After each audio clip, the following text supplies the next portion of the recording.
the situation between the head of the Shabak and Benjamin Netanyahu. Benjamin Netanyahu sacked the head of the Shin Bet. The head of the Shin Bet refused the Netanyahu order, and we have a court case. There's a court case. The Supreme Court in Israel said, no, Netanyahu actually cannot sack him. And as a matter of fact, Benjamin Netanyahu cannot actually have people to propose for this position up until the situation is settled. Now, the more time goes by, the more it appears to be that we might reach a settlement at some point. But nothing is going to happen without a fight. And now the head of the Shin Bet is publishing more information about Benjamin Netanyahu and his conduct and his behavior with the Shin Bet and the orders that he was giving him. So there was one report in Ynet in Israel speaking about the Shin Bet chief, saying Netanyahu said, I would obey him and not the high court, and asked for details about protest activists. This is a bombshell coming from the head of the Shin Bet. Of course, Netanyahu wants to get rid of him because of the Qatar Gate, what's labeled as the Qatar Gate, and the people working around Benjamin Netanyahu who reportedly received money from Qatar, lobbyists working with the United States and Israel, and they were people very close to Benjamin Netanyahu dealing with the negotiations. Benjamin Netanyahu has been constantly talking about Qatar and, calling them supporters of terror and this and that in the media. But he has been dealing with them for over a decade. And his closest aides in his establishment received money, reportedly. Now, the Shin Bet and the head of the Shin Bet, they were leading an investigation. They were leading an investigation because to them, you can't be next to the prime minister and get money like that with a country that is participant in the ceasefire agreement. What's happening exactly? Netanyahu didn't like that. Outright, of course, denied everything, although there's proof. And he wanted to sack the head of the Shin Bet now so that this investigation does not continue, because he doesn't want another investigation. And this investigation could relate to the security of the state, national security, something very serious. He already had something against him in relation to national security when he approved the sale of German submarines to Egypt, something that was equation changing at the time, and clearly knew about it. He denied initially, and then he confirmed, but he said it was agreed upon, and he did not include the people who were relevant to approve this purchase coming from Egypt, clearly getting lots of money in the process. And now he's trying to sack the head of Shin Bet because he doesn't want something else against him during a sensitive period, where he is, facing all of this a big problem with the Supreme Court, the protests, of course, against him, people signing petitions against him, all of this happening. And the head of the Shin Bet is not holding back. He's saying, he asked me to obey him directly and not obey the Supreme Court. And he wanted information about activists. Which activists? He wanted information about activists who are protesting against him. Imagine how paranoid he is. This is paranoia. You're the prime minister of a country. People are going to love you. People are going to hate you. Is there 100? Of course not. No prime minister or president or leader ever got 100% approval. I mean, even if you're a saint or an angel, you're not going to get approval 100% from 100% of the people. But if there are people protesting, supposedly in a country that calls itself democratic, with freedom of speech, people should be able to say what they want, really. Criticize the president or the prime minister, what have you. And if there is something dangerous, so let's say if something is a security breach, something that reaches a level of, for example, threatening the life of the prime minister or the president, then you have relevant security bodies in the country that deal with matters such as this. In Israel, it's the Shin Bet. So the Shin Bet will understand if there is someone actually planning to hurt Netanyahu. Now, usually, if someone is planning to hurt him or take action against him, violent or, I don't know, assassination attempt or whatever, they wouldn't necessarily be going to protest, because when you're protesting, you're sending a message, you're sending multiple messages. When you put your face out there, when you're protesting, you're sending multiple messages. Number one, this is me, this is my name, and I am protesting, and I am not afraid to show my face, and I'm still going to criticize the prime minister. They know that he knows them, the security establishment are going to know them, their names there, the face identification, whatever it is. Why? Because they are conducting a perfectly legal and peaceful action to oppose actions that are being taken by the government. For a prime minister to reach a level where he is asking for information about activists going to protest, that is absolute paranoia. This is a very paranoid and scared individual. And the head of the Shin Bet is confirming that. He's asking for information about the individual. Why would it matter to him? He is secured by everyone. He has a security team, hundreds of people securing Benjamin Netanyahu. Strict measures. Movements everywhere, everything is cleared before he goes, people surrounding him 24/7, people undercover too. No, who can touch him? It's very difficult. So it's not like there's imminent threat against him now, although of course tensions are rising. But why would he want information about the people? And by the way, you're talking about Israeli people, like Israeli Jews, Zionists, most of them, who are just protesting against the war. Some of them are even families of the prisoners of war. And he wants this information about it. Now Ronen Bar, the head of the Shin Bet, still serving, is saying that this man wanted me to provide information for him. And he is saying that why? Because it's not his right, the prime minister, to start asking for information about individuals from the relevant bodies, because it's their job. Their job is to get the information, who's protesting, for example, why here and there. Of course, you can argue that, okay, police state, whatever it is, about protesters being monitored and what have you. But that happens, of course, almost in every country. People are, monitored, who protests, what, to what level, what slogans, what have you. Okay. But that's not his business. That's not Netanyahu's business. That's the business of the Shin Bet in Israel, who will analyze who's going, who's not going, and take the relevant action from there. And most of these protests, by the way, in Israel, they are prioritized. There's crackdowns, there's violence against them from the police, but we have seen also feuds between the police that ultimately belongs to Ben Gvir and the Israeli Shin Bet, who is run by Ronen Bar still to this day. So this is causing Benjamin Netanyahu even more problems, because it's showing him in his true color, a paranoid individual who is asking for information about individuals protesting against him. That's in relation to Benjamin Netanyahu and the statements that came from Ronen Bar against Benjamin Netanyahu. Moving on to the next subject that I wanted to talk to you about. It has been clear from day one that the Israeli government was not interested in what it calls the hostages, i.e. the prisoners of war.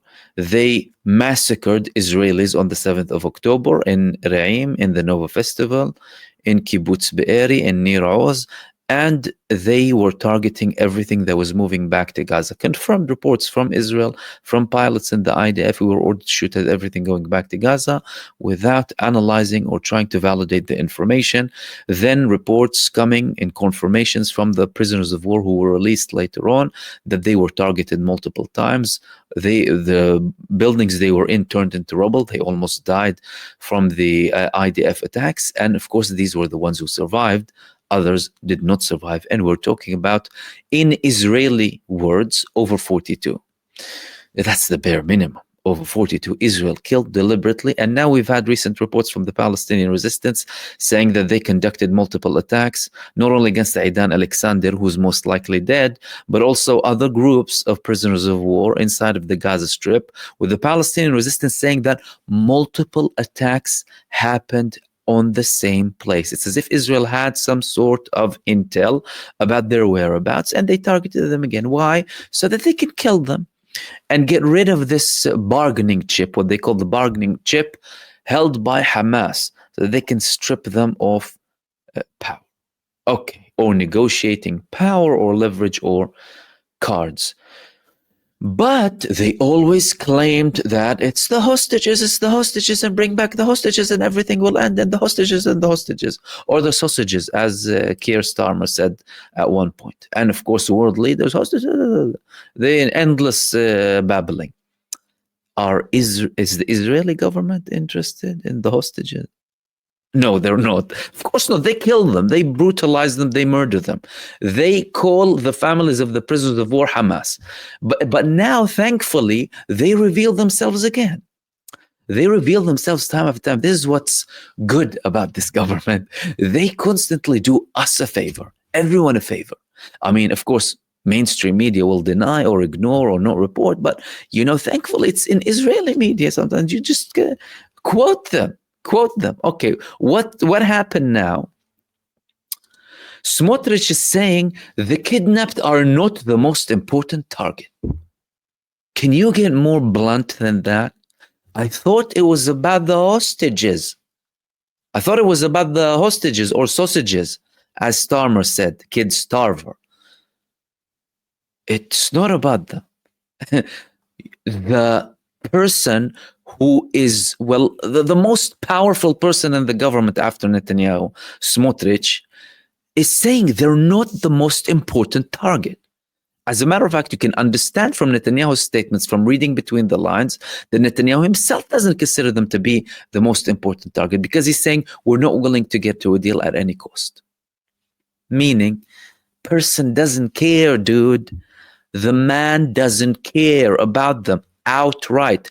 They are not the most important target. Can you get clearer than that? It's just one step away from saying they're not even a target. They're not even an aim. It's not even an aim to get them back. And of course, people were fuming, and some politicians from the opposition were criticizing.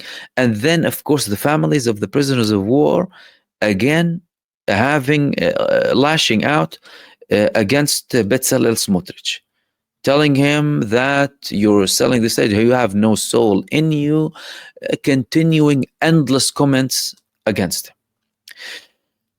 Not only that, there was Itamar Ben-Gvir in the United States. Itamar Ben-Gvir, of course, the United States is the land of the free and home of the brave. Land of the free and home of the brave, welcoming mass murderers, genocidal criminals, terrorists outright. Itamar Ben-Gvir went to Miami. He was met by an Israeli or several Israelis. Okay? They waited for it. What were they saying to him? Well, there was a video showing exactly what one of these women said to him when he arrived at the airport. And here we go.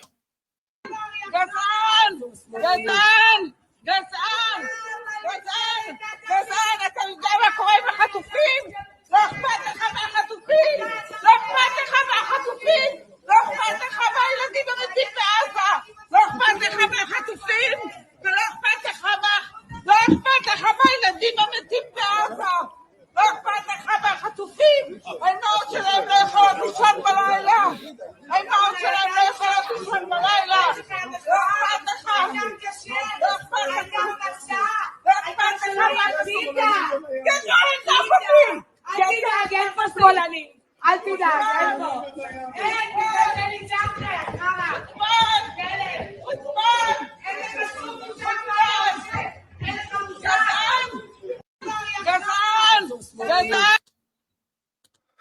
So they didn't spare him anything. Racist, you don't care about the hostages, you don't care about the children in Gaza too, and you're a racist, you're a dog, you're a S, the S word, and his response is you're a leftist. That's his response, leftist. The only thing that was missing, that he would call her Hamas. You know, that was the only thing left, of course, Hamas. Anyway, these people, that's escalating inside of Israel, outside of Israel, from Israelis themselves, following Ben Gvir anywhere he goes, not just Netanyahu, but the ministers of Benjamin Netanyahu as well. Which leads me to the final thing that I wanted to share with you in this live stream. Benjamin Netanyahu received multiple okays or approvals from Donald Trump. Donald Trump, as soon as he came to power, he started saying, all hell will break loose if Hamas doesn't accept the deal. Then we had the moment when he sent Witkoff, and Witkoff told Netanyahu, well, that hell that Trump was talking about includes you if you don't reach a ceasefire. The ceasefire happened. Trump started to come up with these absurd, bizarre, abhorrent, morally depraved propositions for Gaza, preposterous, saying that they need to leave and it's going to be a state, basically, or, another Mar-a-Lago. It's fine. To do okay, and the people will leave, and we're going to turn it into one wonderful place. Okay, but according to one of Benjamin Netanyahu's closest ex-allies, who is now a very vocal critic, a person who criticizes him very well, a critical voice against him, Avigdor Lieberman. He was in Netanyahu's government, previously served as the defense minister, deputy prime minister, and as a matter of fact, his party and the Likud party once merged, only for them to later on split, similar to what happens with almost everyone who went into a government with Benjamin Netanyahu. That's why at one point we've had 6 elections in 7 years in Israel. Avigdor Lieberman, there was a statement from him, and they're calling it in Israel a bombshell. This statement is a bombshell coming from Avigdor Lieberman. What is this bombshell coming from Avigdor Lieberman? He was speaking about the United States and Iran, Gaza, and he's saying Netanyahu doesn't have any intention of attacking the nuclear program in Iran. It's all talk, all nonsense. And we are at a boiling point. Violent discourse is rampant on the networks. I mean, we spoke about some of the things that are being, mentioned and posted in Israeli social media, much more on other social medias too, and comments, of course, on news and updates. But the bombshell, according to Avigdor Lieberman, is not any of that. Is the fact that he went and he visited an American official who is very close to Donald Trump. And according to that report, after he met with this official who was very close to Donald Trump, he said, well, I spoke with Saturday, an old friend in Washington, is very knowledgeable about American politics. He told me serious things. He said that Bibi is starting to get on Trump's nerves and that he is starting to lose patience and attention to Israel. This has far-reaching consequences. We see that Trump is not counting Netanyahu nor Israel. They are going to conduct negotiations with Hamas alone without taking us into account. This is a little bit different than what we're seeing. This is a little bit different than the statements of Donald Trump, this full support, this criticism of Hamas, all of these plans, the all hell will break loose and get them out now and free them but there is something to it. Why is there something to it? There's something to it because, number one, Witkoff was reported to tell Benjamin Netanyahu that the hell includes you if you don't get a ceasefire. Okay, we got in, Israel broke it. All right. Then there were other things too that indicate that Trump wasn't necessarily relying only on Israel in terms of the negotiations, in relation to the negotiations. Why? Well, because they had direct talks with Hamas at one point, didn't they? Adam Bowler, who called Hamas nice guys, they're just like us, nice guys like us.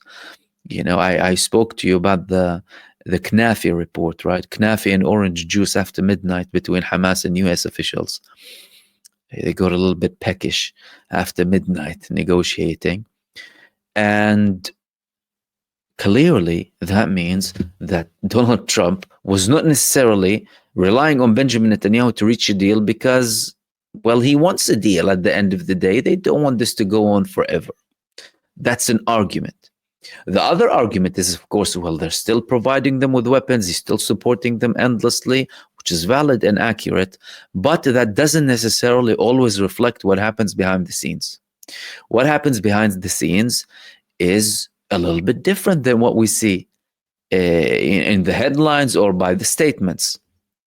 Now, did these things happen before? They did. They did happen with the Obama administration. They happened with the Biden administration too.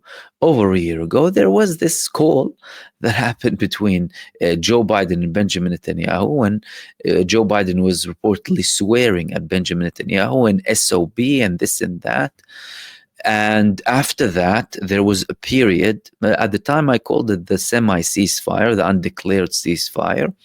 Things started to de-escalate. More aid was starting to go in, and Palestinians were starting to go back to the north. Prisoners were being released too. Are we seeing a situation like this? Perhaps. Again, there's a lack of clarity, and there is something that is being portrayed to the people. And usually what's being portrayed as to the people comes to serve multiple purposes. Number one, purposes to do with accomplishing certain things on the ground. So the people who are at war or in conflict together, they wouldn't want to send signals by having certain statements. We want to act tough and flex muscles, or try to flex muscles. They end up looking like a fool, like fools at one point, especially with how many times Donald Trump did a 180, and Benjamin Netanyahu himself did a 180 before. But that doesn't mean that that's what happens behind closed doors. And that doesn't mean that this is a true reflection of what's happening. And that doesn't mean we're seeing the full picture. At the end of the day, we're probably dealing just with 5% and trying to dig a little bit deeper to kind of understand and analyze. Because, of course, the reality on the ground is very far from what they want us to believe. That's to say the least. Now, is there a prospect that Donald Trump might apply some pressure soon on Benjamin Netanyahu to try and reach an agreement in Gaza? The short answer is yes. Yes, of course, with multiple additions, right? Multiple notes. But yes, why? Well, it's because that meeting that he had with Benjamin Netanyahu, it wasn't so much a meeting rather than a calling. Benjamin Netanyahu, when he called him on Monday, he came from Hungary to the United States. He had, of course, to calculate his route very carefully over Europe so that he doesn't go over countries, and he might have, to have an emergency landing, and all of a sudden he's wanted. So he took a very careful path to the United States at the time. But he went to Donald Trump only for several hours. And Netanyahu visibly wasn't very comfortable.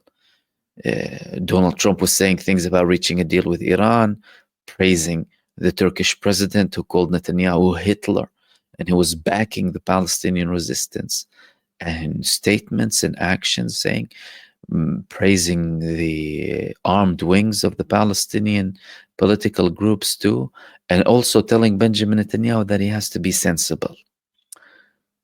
What does that say? Well, that says that Donald Trump might reach that point, and we might actually be getting closer to that point.